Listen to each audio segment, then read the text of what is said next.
Ready for a deep dive.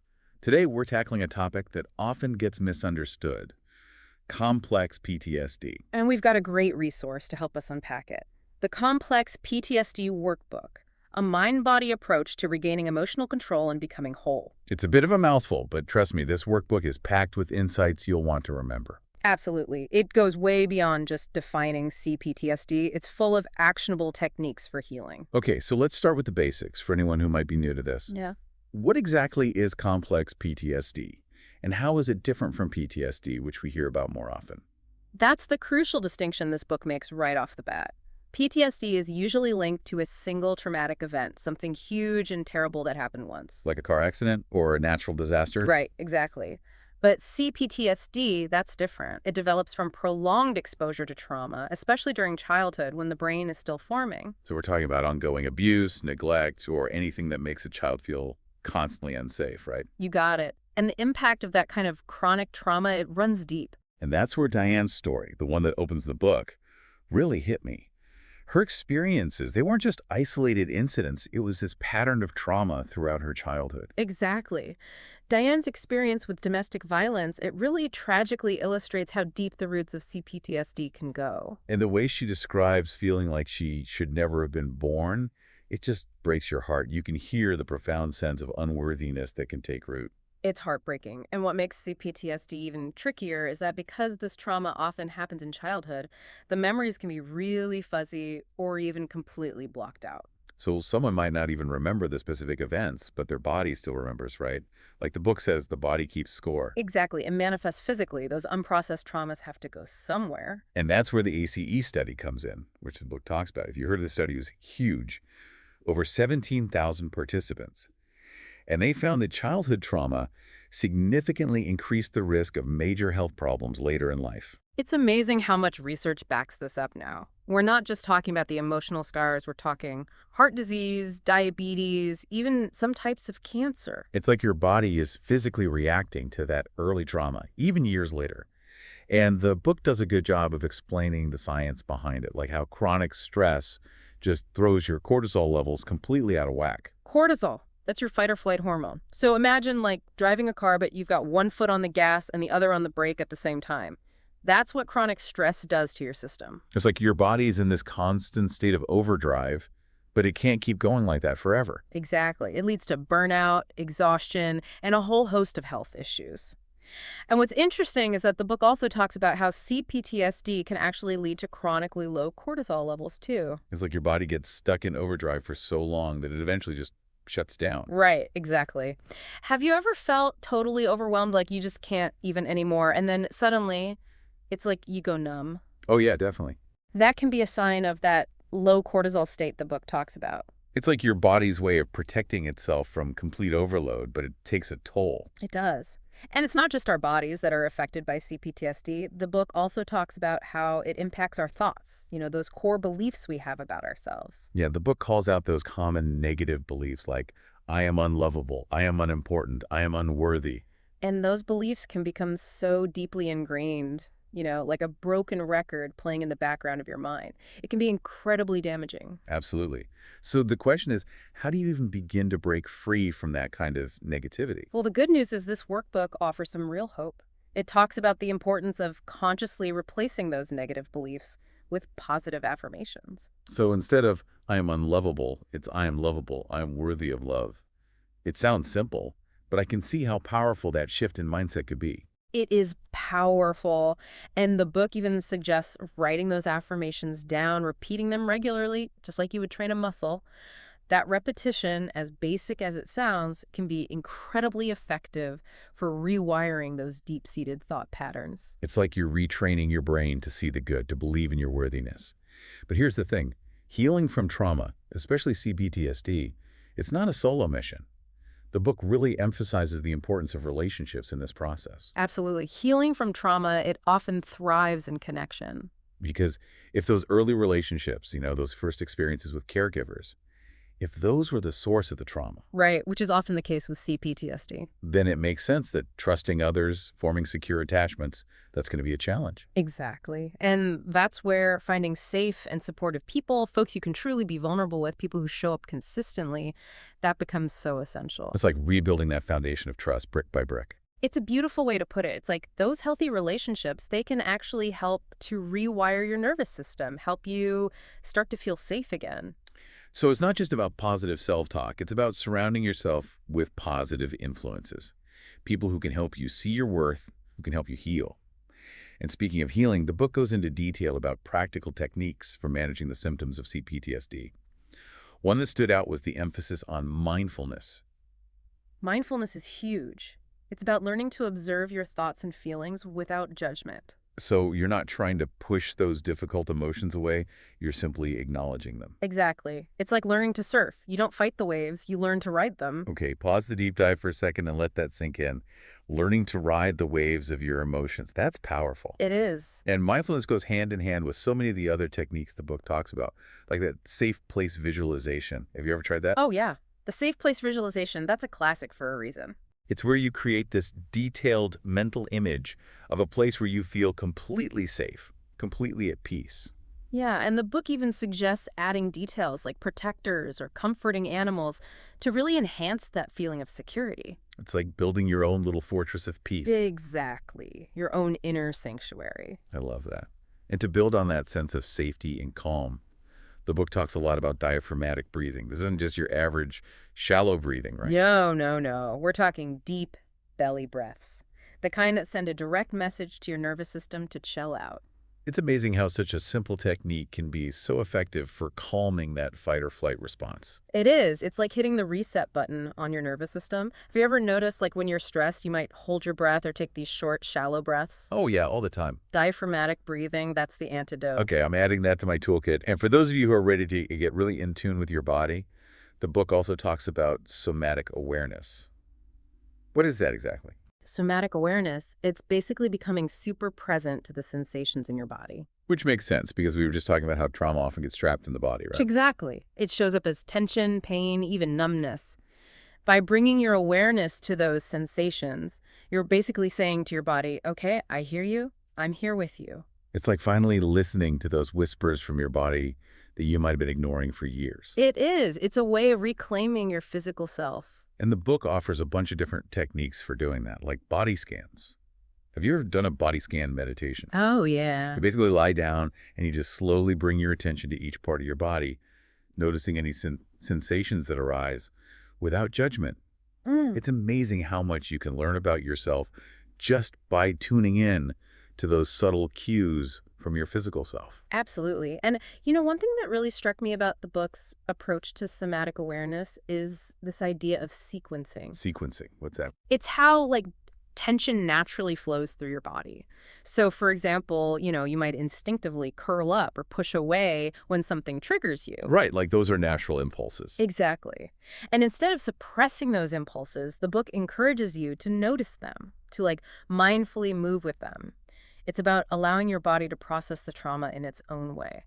That's interesting. So we're not just talking about holding still. We're talking about listening to your body's cues and moving with them in a way that feels safe. Exactly. It's a whole different way of relating to your body and those traumatic memories.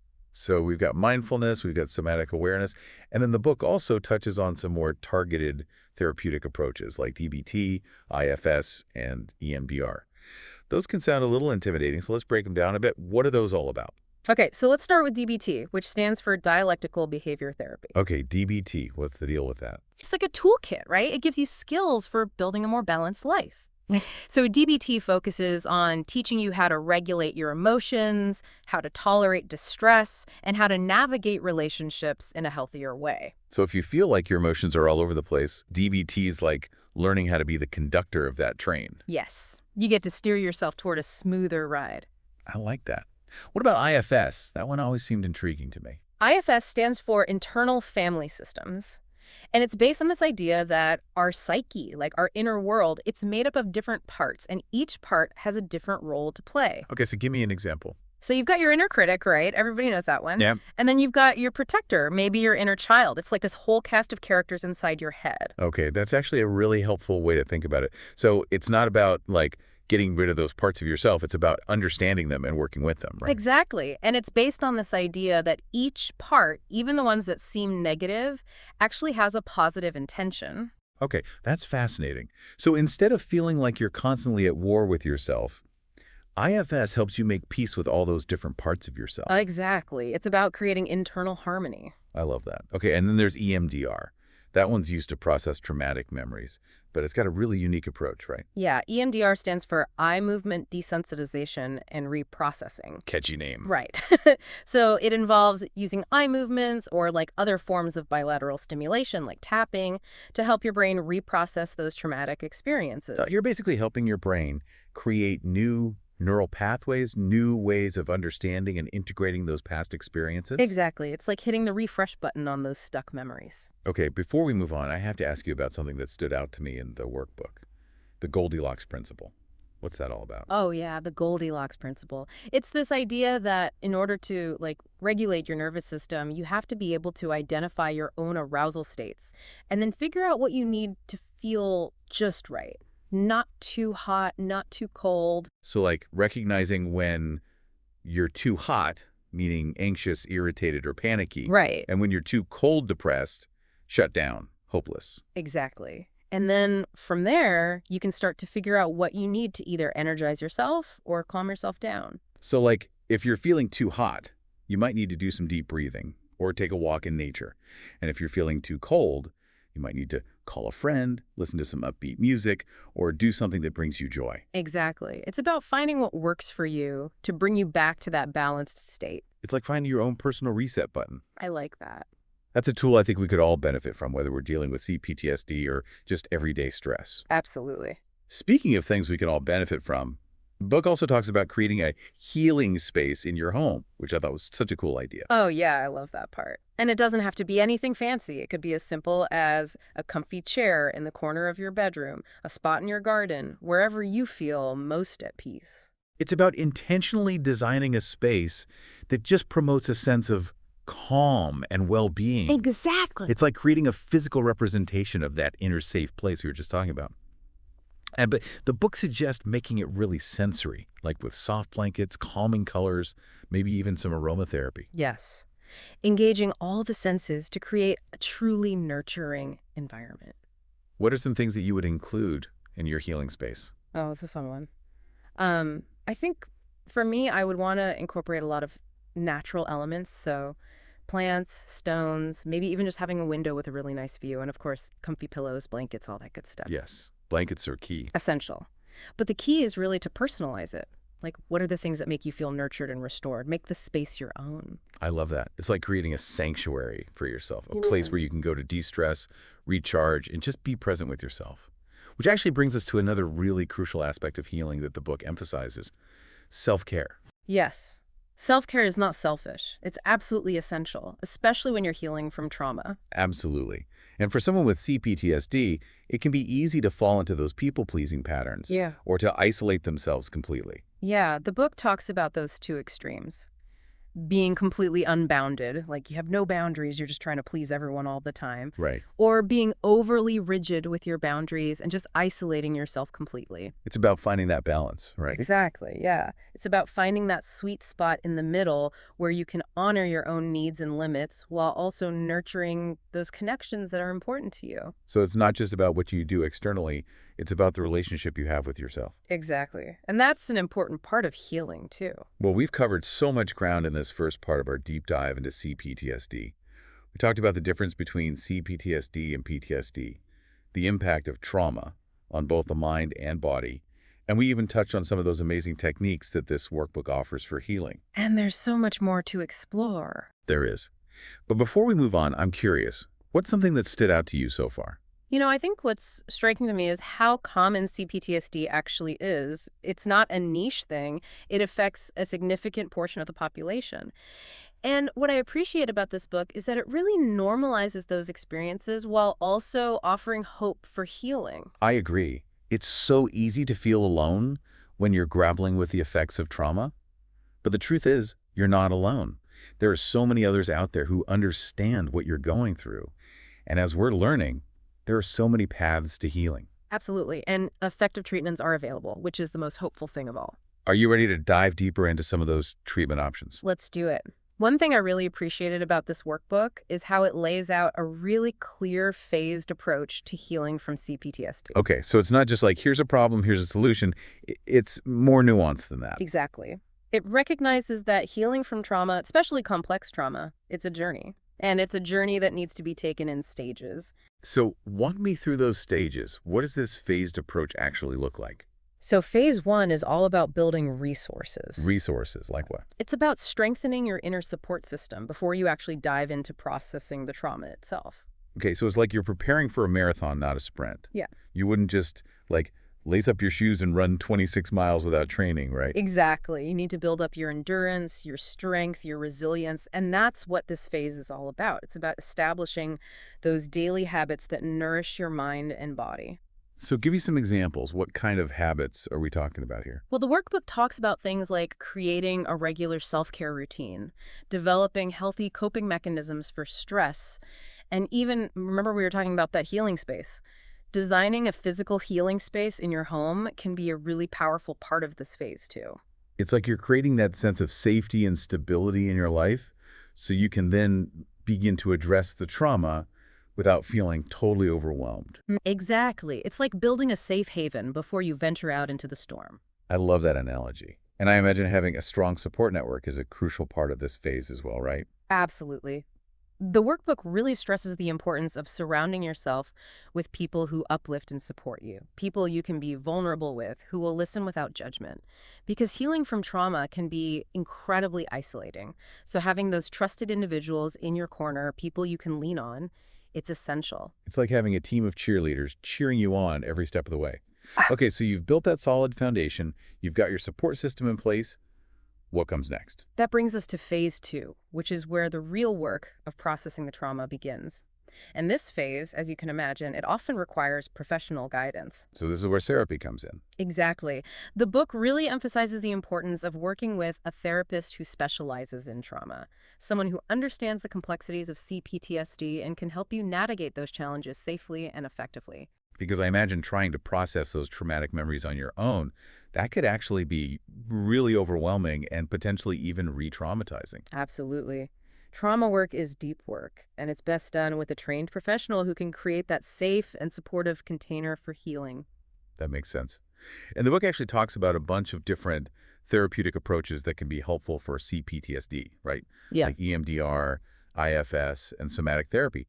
We touched on those briefly earlier, but I think it's worth diving a little deeper. Yeah. For someone who's never heard of those therapies, how would you explain how they can be helpful in the context of CPTSD? Yeah, let's break those down a bit. So EMDR, that stands for eye movement desensitization and reprocessing. EMDR. It might sound a little out there at first, but it involves using guided eye movements or sometimes other forms of bilateral stimulation like tapping to help your brain process and reintegrate those traumatic memories. So you're basically helping your brain to create new neural pathways, new ways of understanding and integrating those past experiences. Exactly. It's like hitting the refresh button on those stuck memories. And the really cool thing is that EMDR has been shown to be incredibly effective for a lot of people who are struggling with PTSD and CPTSD. That's amazing. It really shows how much potential there is for healing, even when those traumas feel so deeply ingrained. Absolutely. And that's the message that this workbook drives home. It doesn't shy away from the fact that this phase can be incredibly challenging. There might be setbacks, you might feel overwhelmed or experience those unhealthy urges to revert to old coping mechanisms. But that's normal. Yeah, it's like you're human.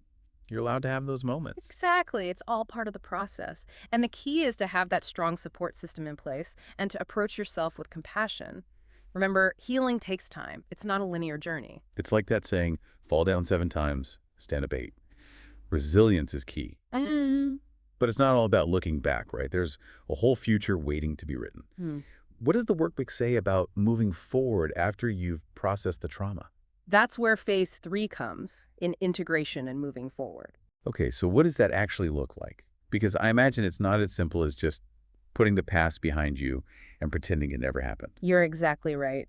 It's more about taking what you've learned, what you've uncovered in therapy, and actively applying it to your life. It's about recognizing those negative thought patterns as they arise and making a conscious choice to choose a different path. So it's like you're becoming more aware of those patterns and you're developing the skills to interrupt them and choose a different response. Exactly. And it's about learning how to set healthy boundaries in your relationships. Which, as we talked about earlier, can be really challenging for folks with CPTSD. It can be, but it's so important. And the book offers some really great guidance on how to do that in a way that feels safe and empowering. Because it's not about shutting people out or becoming like completely walled off.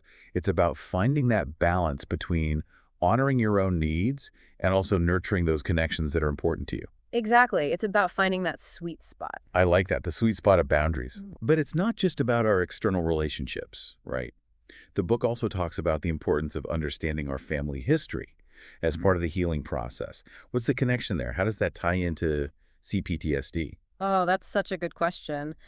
The book delves into this idea that trauma can often be passed down through generations, almost like this ripple effect that impacts families for years to come. Wow, so it's like inheriting a family heirloom, but instead of a beautiful antique, it's this like pattern of behavior or a belief system that might not actually be serving you anymore. Exactly. And often we're not even aware of these inherited patterns. We just accept them as normal or just how we are.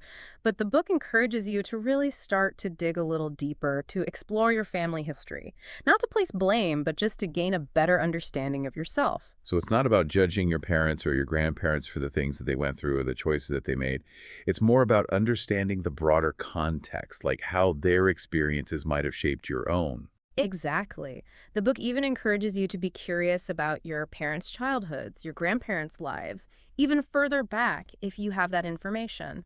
I bet that can be incredibly illuminating. Like suddenly, things might start to make sense. You might start to see those echoes of the past that have been influencing your present. It can be really powerful work. But I imagine it can also be really emotionally heavy, right? Like unearthing all of that family trauma, it could bring up a lot of complicated feelings. Absolutely. And that's why the book emphasizes the importance of pacing yourself. Remember, healing is not a race. It's okay to take breaks, to go at your own speed. And remember, you don't have to do this alone. Having a therapist to guide you through that process can make all the difference. Like having that expert Sherpa guiding you up a mountain. They know the terrain, they can anticipate the potential challenges, and they can offer support along the way. I love that analogy. It's so true. Because this work can be challenging, but it's also incredibly rewarding. Speaking of challenges, I appreciate that the book doesn't sugarcoat the fact that there will be bumps in the road on this healing journey. We talked about like feeling overwhelmed, experiencing those unhealthy urges. What are some practical tips the book offers for navigating those moments when you feel like you're like backsliding or those negative patterns are resurfacing? Well, first and foremost, it's about recognizing those patterns. Awareness is key. The book talks a lot about understanding your defenses, those walls you've built to protect yourself from further pain. Like isolating yourself when you're feeling overwhelmed or numbing out with food or alcohol. Those are some common ones, right? Exactly. And while those defenses, they might have served a purpose in the past, they helped you survive those difficult experiences, but they might be holding you back now. So the book really encourages you to notice those defenses without judgment and to start experimenting with some healthier alternatives. So instead of isolating, maybe you reach out to a trusted friend or family member. Or instead of numbing out, maybe you try journaling, going for a walk, listening to music. It's about finding those coping mechanisms that work for you, that help you to feel grounded and safe. Exactly. And the book provides a whole toolbox full of techniques for doing just that. It's about finding what resonates with you, what feels manageable and empowering. It's like you're swapping out those old, rusty tools for shiny new ones that are actually better equipped to handle the task at hand. I love that. But I imagine it's not always easy to make those changes, even when you know they're for the best. What does the book say about navigating that, like resistance to change that so often comes up? The book talks about the importance of acceptance as a prerequisite for change. Because true transformation, it can only happen when we embrace ourselves fully, flaws and all. It's not about striving for perfection or pretending that the trauma didn't happen. It's about acknowledging the pain, the impact of those experiences, and still choosing to move forward. It's about recognizing that you are not defined by your past. You are capable of growth, healing, and transformation. Beautifully said. And to kind of illustrate this point, the book actually shares this little story about the wind and the sun that I thought was really profound. Okay, I love a good story. More. So the wind and the sun, they're having this little competition to see who can make a man take off his jacket. The wind huffs and puffs, blowing with all its might, but the man just clenches his jacket even tighter. Of course he does. It's instinct. Right. But the sun, it takes a different approach. It simply shines its warmth gently on the man, and slowly, slowly, the man begins to feel the heat. And eventually, he takes off his jacket on his own. Love that. It's such a powerful metaphor for how, like, forcing change often backfires. But when we approach ourselves with kindness and acceptance, with that gentle warmth, we're so much more likely to open up and make those changes organically. Exactly. It's about creating the right conditions for growth and healing to occur. And this workbook offers so many practical tools for doing just that. Things like practicing mindfulness, engaging in self-compassion, even something as simple as a half-smile exercise. A half-smile exercise. Okay, I've never heard of that one. Tell me more. It's so simple, but it's actually incredibly effective. It just involves consciously relaxing your face and then gently turning up the corners of your mouth into a half smile, even if you don't particularly feel happy in that moment. So you're basically like tricking your brain into feeling a little bit better. Precisely. You're sending those signals to your nervous system that everything is okay, which can help to shift your mood and reduce stress. The book even suggests trying it while you're reflecting on a difficult memory. Interesting. So it's like you're bringing a little bit of lightness to that heavy experience. Exactly. It can help you approach those memories with a little more ease and self-compassion. Okay, I'm definitely going to try that one. But we've talked a lot about the internal work of healing, processing trauma, challenging negative thoughts, practicing self-compassion. But I'm curious, how does CPTSD affect our relationships with others? And what kind of guidance does the book offer for navigating those challenges? That's such a great question because you're right. CPTSD doesn't exist in a vacuum. It impacts every area of our lives, especially our relationships.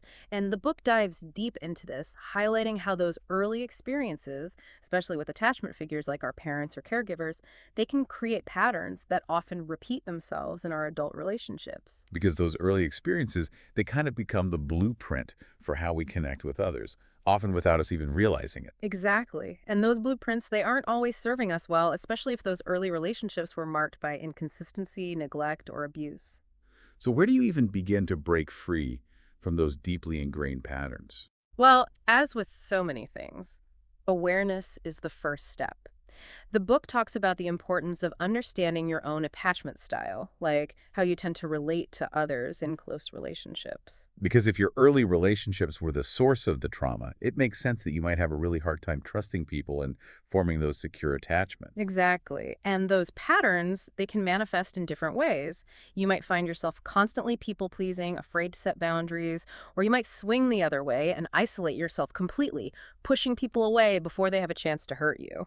It's like those early experiences, they wired your system for self-protection, even if that protection is no longer serving you. Yes.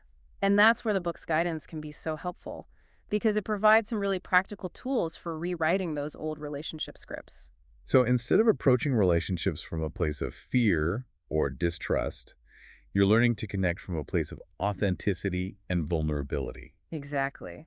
Which can be scary, but it's also incredibly liberating. But easier said than done, right? I mean, I imagine setting boundaries, especially for someone who's used to people-pleasing or isolating, that can feel incredibly daunting. You're right. It takes practice and courage.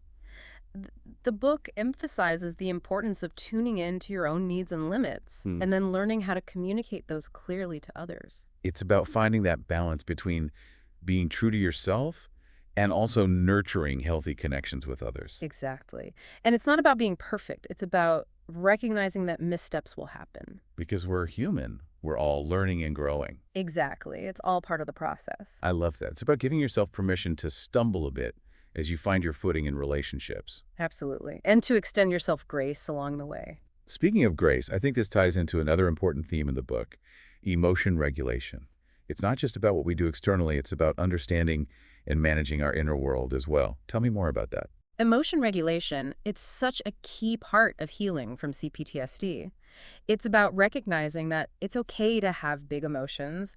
In fact, it's important to allow ourselves to feel them fully, but it's what we do with those emotions that matters. Because for someone with CPTSD, emotions can feel really intense and overwhelming, right? It's like that emotional thermostat is permanently stuck on high. That's such a great way to put it. And the book goes into how trauma can actually disrupt your nervous system, Mhm. making it harder to regulate those big feelings. But the good news is there are things you can do about it. The book offers a ton of techniques for like regaining control of that emotional thermostat. Oh, I love that. So it's not about suppressing those emotions. It's about learning to like ride the waves without getting completely swept away. Exactly. And it starts with recognizing your triggers, those things that tend to set off those really intense emotions, and then developing strategies for navigating them in a healthier way. It's like you're creating this emotional toolkit for yourself. You've got your deep breathing exercises, your mindfulness practices, your grounding techniques, all ready to go when those big feelings come knocking. I love that visual.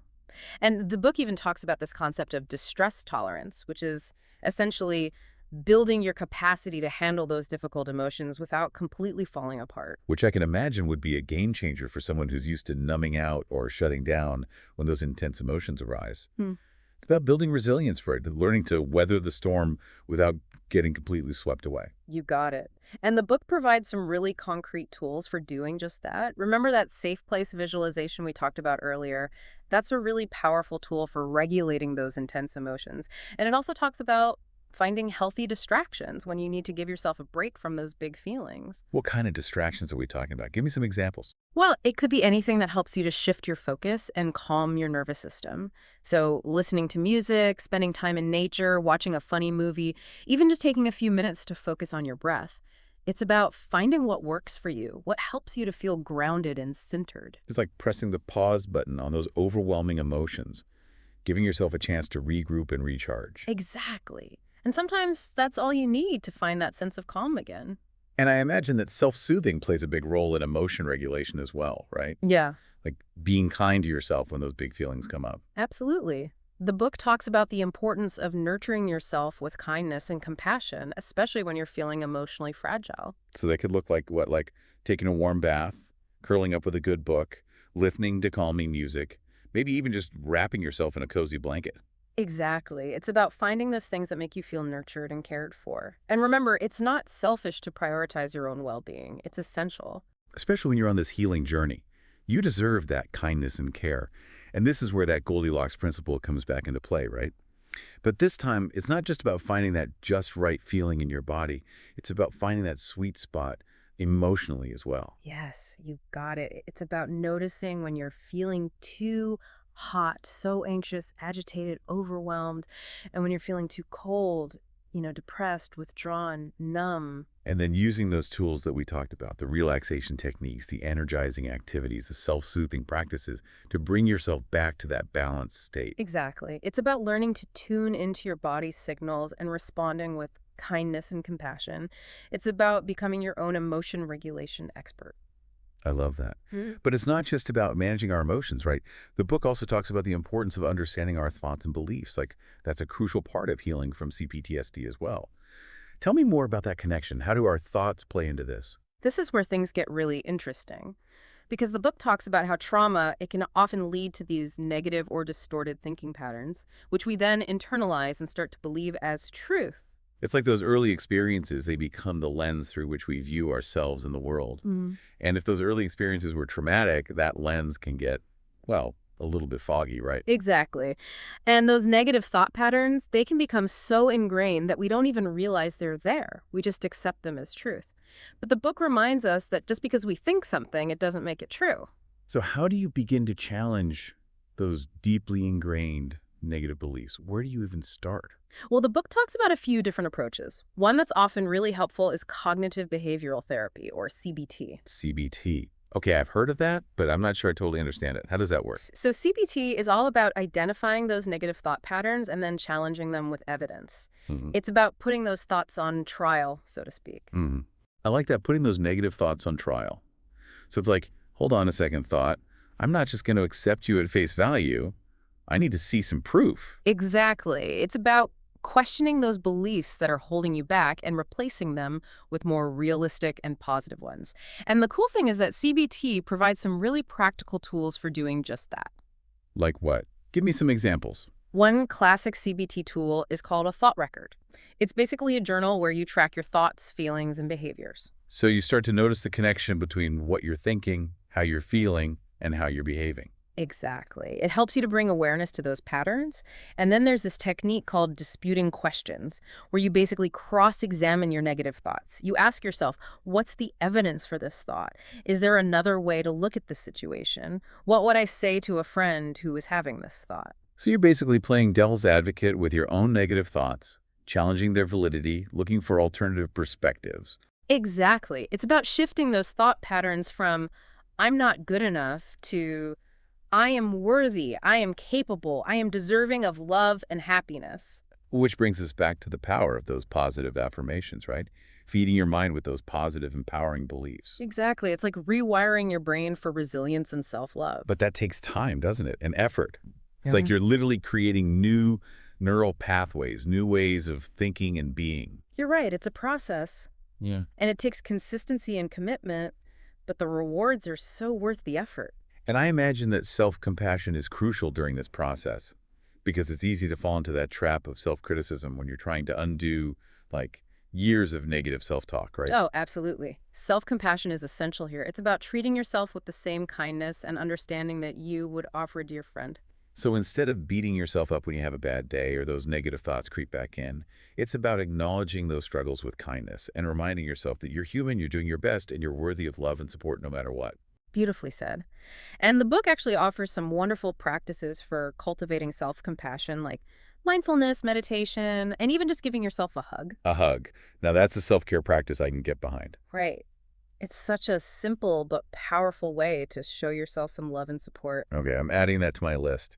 But sometimes, even with the best self-care practices and a toolbox full of coping mechanisms, there are these deeper emotional wounds that need to be addressed. And this is where the book dives into some of those tougher topics like shame and dissociation. Right. Exactly. These are complex emotions that often show up in the aftermath of trauma, especially if that trauma involved abuse or neglect. So let's unpack those a bit. Let's start with shame. What does the book have to say about how shame can hold people back from healing?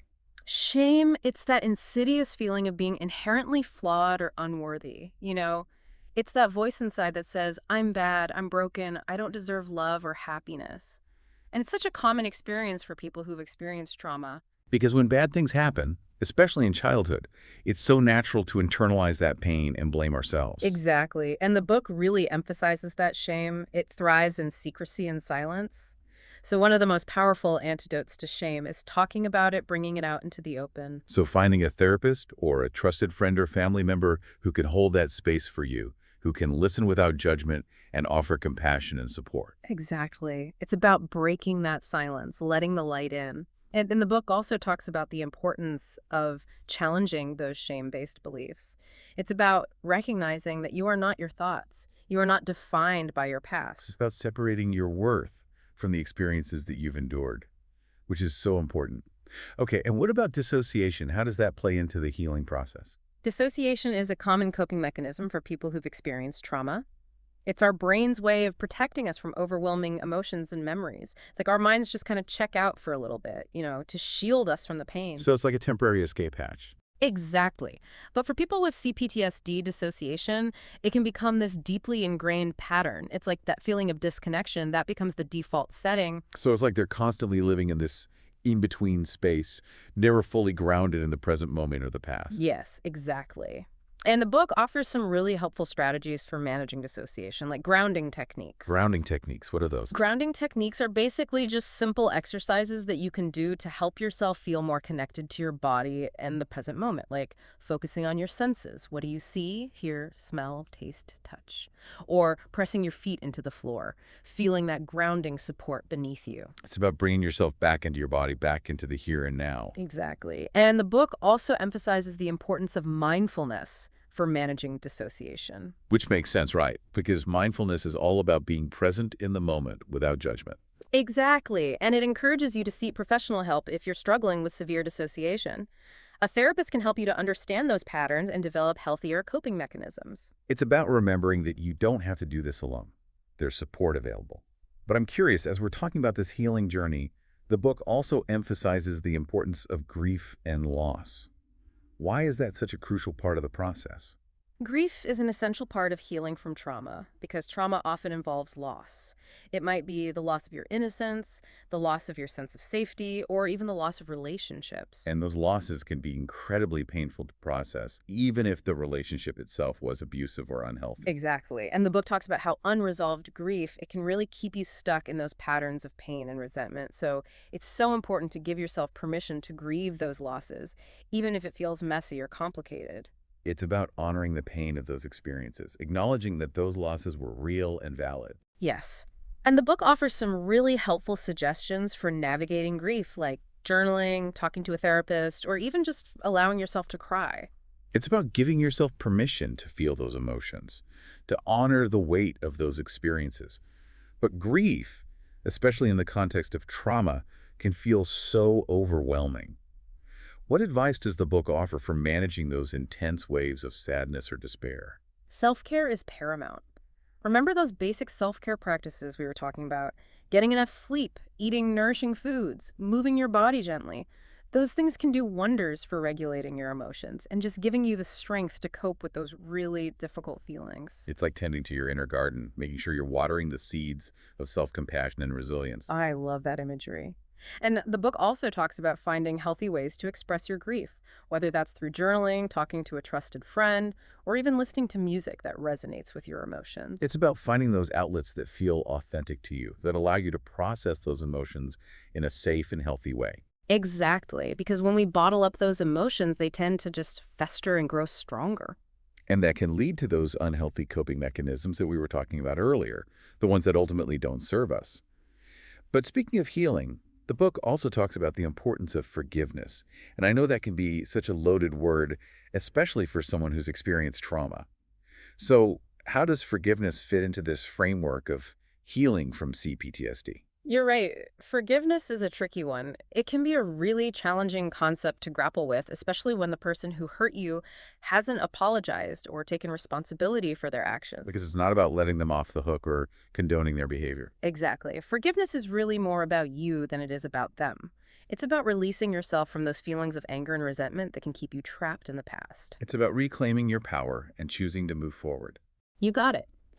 And the book offers some really practical steps for practicing forgiveness, like writing a letter to the person who hurt you, even if you never send it, or simply repeating affirmations like, I forgive you, or I release you. It's about consciously choosing to let go of those hurts. Precisely. And the book emphasizes that forgiveness is a process, not a one-time event. It takes time, and that's okay. And sometimes forgiveness begins with forgiving yourself. Which can be the hardest part, right? We're often our own harshest critics. You're absolutely right. So it's about learning to extend that same kindness and compassion to ourselves, recognizing that we all make mistakes and we're all doing the best that we can with what we've got. Speaking of kindness, the book also highlights the importance of gratitude in this healing journey. How does that work? How does gratitude tie into healing from CPTSD? Gratitude is such a powerful tool. It's about shifting your focus from what's wrong to what's right in your life, even if those things feel small or insignificant. It's about finding those glimmers of hope and appreciation, even in the midst of challenges. You got it. And the research actually backs this up. Studies have shown that practicing gratitude can have a really positive impact on both your mental and physical well-being. It can lower stress levels, improve sleep quality, boost your immune system. So it's not just about feeling good, it's about actually doing good for your overall well-being. Exactly. And it doesn't have to be complicated.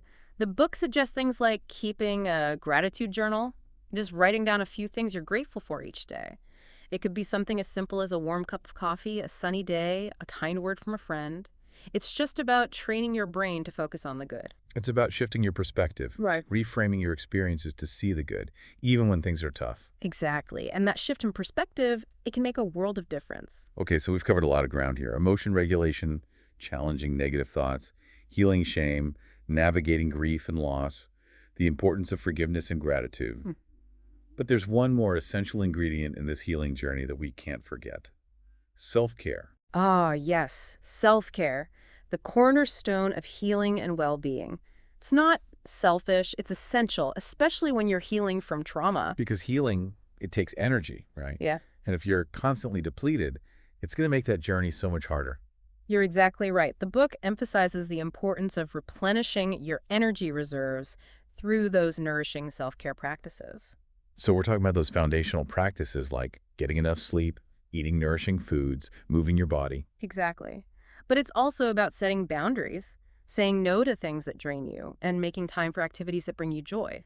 It's about treating yourself with the same kindness and compassion that you would offer a loved one. Beautifully said. And the book stresses the importance of making self-care a non-negotiable part of your routine. It's not a luxury, it's a necessity. Exactly. And it's about finding those practices that truly nourish you, that fill your cup and leave you feeling refreshed and re-energized. Okay, we've covered so much in this deep dive into CPTSD, from understanding the symptoms to exploring the book's really comprehensive phased approach to healing. But before we wrap up this part of our conversation, is there anything else from the workbook that you think our listeners should know about? Anything we haven't touched on yet? I think one of the most important takeaways from this workbook is that healing is possible. It might not be easy, it might not be linear, and it might take time, but you can heal from trauma and create a more fulfilling and meaningful life. I love that. It's a message of hope and empowerment. Exactly. And this book, it really equips you with the tools and the techniques to do just that. It's like having a roadmap for the healing journey. Expert. That message of hope is so important because it's easy to get discouraged when you're grappling with the weight of trauma. But this book really drives home the point that healing is possible. It's not about erasing the past, it's about transforming your relationship to it. Exactly. It's about reclaiming your power and creating a future that feels safe and meaningful. And speaking of creating a sense of safety, I've been thinking about that section in the book about creating a physical healing space in your home. Oh, yes, the healing space. That's such a cool concept. What kind of space are you envisioning for yourself? Well, I'm drawn to natural elements, so I'm picturing a cozy corner by a window filled with plants and soft blankets, a place where I can curl up with a good book or just sit and listen to the birds. That sounds so peaceful. I love that. For me, I think I'd want my healing space to be really warm and inviting. So maybe some soft lighting, comfortable seating, and surrounded by things that inspire me, like books, crystals, artwork, things like that. I love that. It's like creating an external representation of that inner sanctuary we were talking about earlier. And it doesn't have to be anything fancy, right? The book emphasizes that it's really about personalization. Exactly. It's about creating a space that truly reflects your unique needs and preferences, not some cookie-cutter ideal. So what are some ways that people can personalize their healing spaces? What are some things that they could incorporate? Well, the book talks about engaging all of your senses. So thinking about soft textures, calming colors, soothing sounds, even pleasant scents. It's about creating this multi-sensory experience that promotes relaxation and well-being. I love that. So it's not just about what you see, it's about how the space makes you feel. Exactly. Like if you're someone who finds comfort in music, you might add a sound system to your space. Or if you love aromatherapy, you could diffuse some essential oils that promote relaxation. Those are great ideas.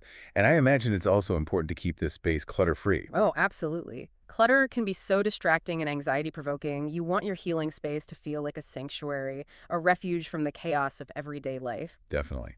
And speaking of refuge, once you've created this beautiful personalized space, it's important to actually use it. It's so easy to let life get in the way and neglect our self-care practices, especially when things get busy. You're telling me. It happens to the best of us. Yeah. But the book really encourages you to schedule time in your day, even if it's just for a few minutes, to retreat to your healing space and just recharge. It's like putting it on your calendar, making it a non-negotiable appointment with yourself. Exactly. And if you're struggling to make time for it, remember, it's okay to start small.